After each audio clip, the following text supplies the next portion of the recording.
Assalamualaikum warahmatullahi wabarakatuh. Alhamdulillah, hari ini kita akan kongsikan kepada anda macam mana pertemuan di antara Sayyidatuna Khadijah dengan Nabi kita sallallahu alaihi wasallam. Kalau video sebelum ni kita dah ceritakan kepada anda siapakah sebenarnya Sayyidatuna Khadijah binti Khuwailid. Jadi jom hari ini kita belajar macam mana kisah Sayyidatuna Khadijah binti Khuwailid dengan Nabi kita sallallahu alaihi wasallam.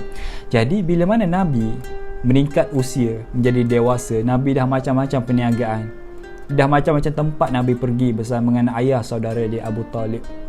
Tapi sepanjang Nabi membesar, Nabi tak pernah sekali pun sembah, tak pernah sekali pun sujud dan tak pernah sekali pun sumpah kepada berhala yang berada dekat Mekah. Kerana kebanyakan dalam kalangan bangsa Arab, mereka memang suka sumpah. Mereka memang suka sembah berhala, berhala Uzza dan sebagainya. Tapi Nabi tak pernah sekali pun sembah berhala. Jadi bila mana Nabi meningkat dewasa dan sebagainya, pada zaman tu bila mana kita bercakap berkaitan dengan Nabi SAW, pasti akan ada satu karakter lagi, iaitu Sayyidatuna Khadijah binti Khuwailid. Jadi pada satu malam, Sayyidatuna Khadijah binti Khuwailid dia tidur dan dia bermimpi. Yang mana dalam mimpi Sayyidatuna Khadijah, dia mendapati ada satu bulan yang jatuh di atas rumah dia.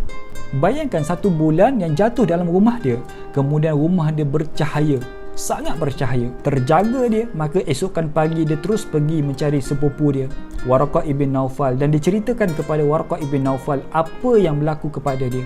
Apa yang berlaku dalam mimpi, dia ceritakan kesemuanya. Dan ketika itulah kata Waraqah ibn Naufal, "Wahai Khadijah, ini mimpi kamu merupakan satu tanda yang besar, sangat besar wahai Khadijah." Maka Khadijah pun tanya, "Apa dia wahai Waraqah?" Maka kata Waraqah, "Kamu wahai Khadijah nanti akan berkahwin dengan seorang lelaki yang dia ni adalah Nabi akhir zaman." Maka terkejutlah Khadijah, siapa Nabi akhir zaman, siapakah calon suami aku? Maka ketika itulah Waraqah ibn Naufal kata, "Tunggu sekejap, lelaki itu akan datang, lelaki itu akan lalu di hadapan kita." Tak lama kemudian Nabi pun lalu. Maka Waraqah ibn Naufal tunjuk, "Wahai Khadijah, itulah calon suami kamu yang kamu akan berkahwin nanti ni."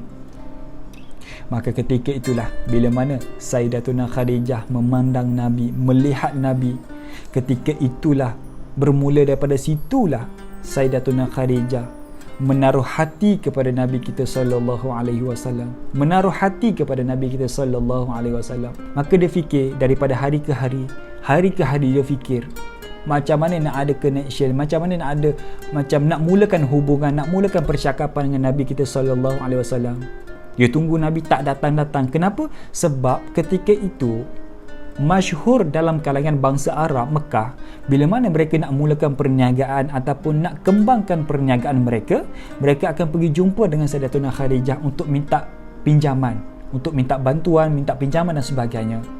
Tapi dia duduk tunggu Nabi, sebab Nabi pun berniaga, Nabi pun berbisnes.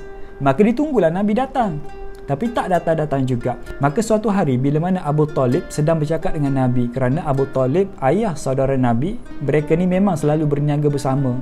Adanya Abu Talib, maka adanya Nabi kita sallallahu alaihi wasallam di tempat perniagaan. Maka satu hari Abu Talib kata kepada Nabi, "Wahai Muhammad, jom kita pergi rumah Sayyidatuna Khadijah atau pergi rumah Khadijah untuk kita pinjam duit." Maka ketika itu Nabi setuju dengan cadangan yang diberikan Abu Talib. Maka pergilah Abu Talib. Maka bila mana sampai dekat rumah Sayyidatuna Khadijah, Khadijah tu tanya, "Kamu ni siapa? Kamu ni siapa?" Maka kata Abu Talib, "Aku adalah Abu Talib, aku nak pinjam duit. Aku nak pinjam duit kerana aku nak berniaga bersama dengan Muhammad." Bila mana Sayyidatuna Khadijah dengar je nama Muhammad, dia memang dia tunggu lama dah nak ada hubungan, nak ada macam untuk adalah connection, untuk ada urusan lah, nak ada urusan dan sebagainya. Ketika itu jugalah Sayyidatuna Khadijah kata, "Panggil dia sendiri datang. Panggil Muhammad sendiri datang jumpa aku." Maka pergilah balik untuk panggil Muhammad, untuk panggil Nabi kita sallallahu alaihi wasallam. Maka pergilah kali kedua berjumpa dengan Sayyidatuna Khadijah. Bayangkan apa sahaja yang Nabi minta, apa sahaja yang Nabi nak, ketika itu jugalah Sayyidatuna Khadijah bagi kesemuanya.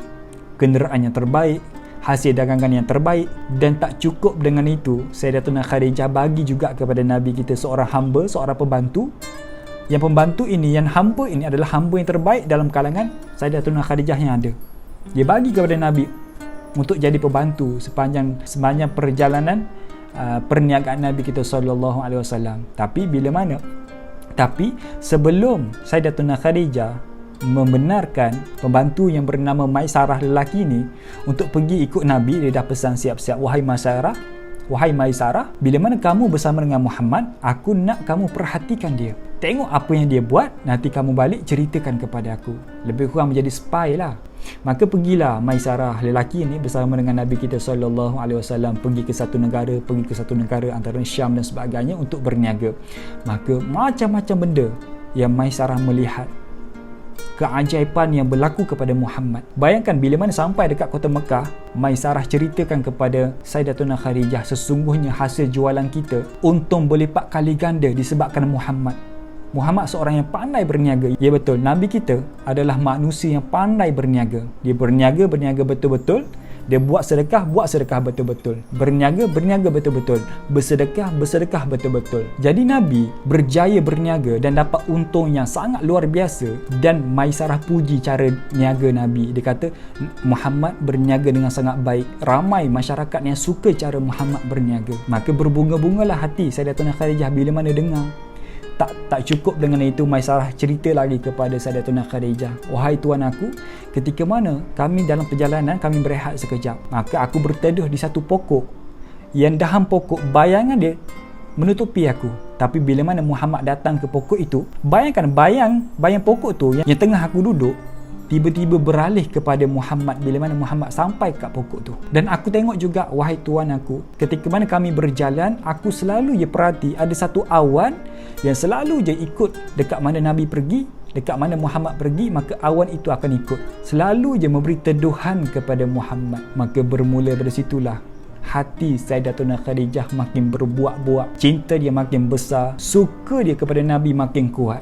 Maka tak lama kemudian datanglah seorang kawan Sayyidatuna Khadijah. Maka dia ceritalah kepada kawan dia yang dia ni suka kepada seorang lelaki, tapi dia ni macam takut lelaki tu tolak pinangan Sayyidatuna Khadijah. Maka apa kata kawan Sayyidatuna Khadijah? Wahai Khadijah, kamu ni di antara wanita yang terkenal dalam masyarakat Mekah.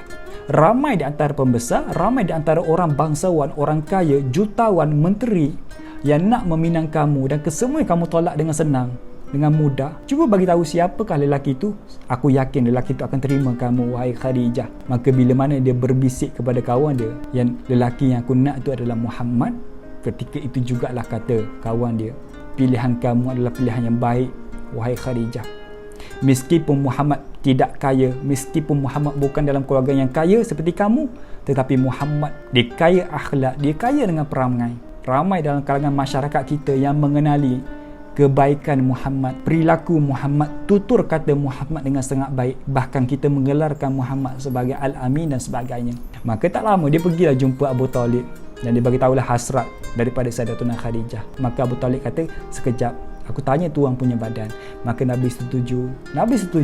Maka berlakulah perkahwinan di antara Nabi kita SAW dengan Sayyidatuna Khadijah. Mas kahwin yang Nabi bagi kepada Sayyidatuna Khadijah disebut dalam kitab-kitab adalah 40 ekor bakarah. Bakarah ni adalah unta baka yang terbaik dalam kalangan bangsa Arab. Bila mana saya tengok dalam Google, bakarah ni, satu ekor bakarah, satu ekor unta baka yang terbaik, lebih kurang harga dia 14,000 sampai 15,000. Ada tu yang paling murah yang saya tengok dalam 13,000 macam tu. Baka yang paling baik dalam kalangan bangsa Arab, bakarah. Bila mana kita darab, kita ambil contoh nisbah yang lebih kurang 15,000, didarabkan dengan 40 ekor bakarah mas kahwin Nabi bagi kepada Sayyidatuna Khadijah, kita boleh dapat harga keseluruhan lebih kurang 500 ke 600 ribu RM mas kahwin Nabi kepada Sayyidatuna Khadijah. Apa makna dia? Nabi merupakan seorang pemuda, merupakan seorang manusia yang kaya, tetapi Nabi memilih untuk hidup zuhud. Nabi memilih untuk hidup miskin. Nabi diberi pilihan untuk hidup menjadi orang yang kaya ataupun untuk hidup menjadi orang miskin. Nabi memilih untuk hidup dengan miskin. Jadi itu di antara kisah macam mana pertemuan Sayyidatuna Khadijah dengan Nabi kita SAW.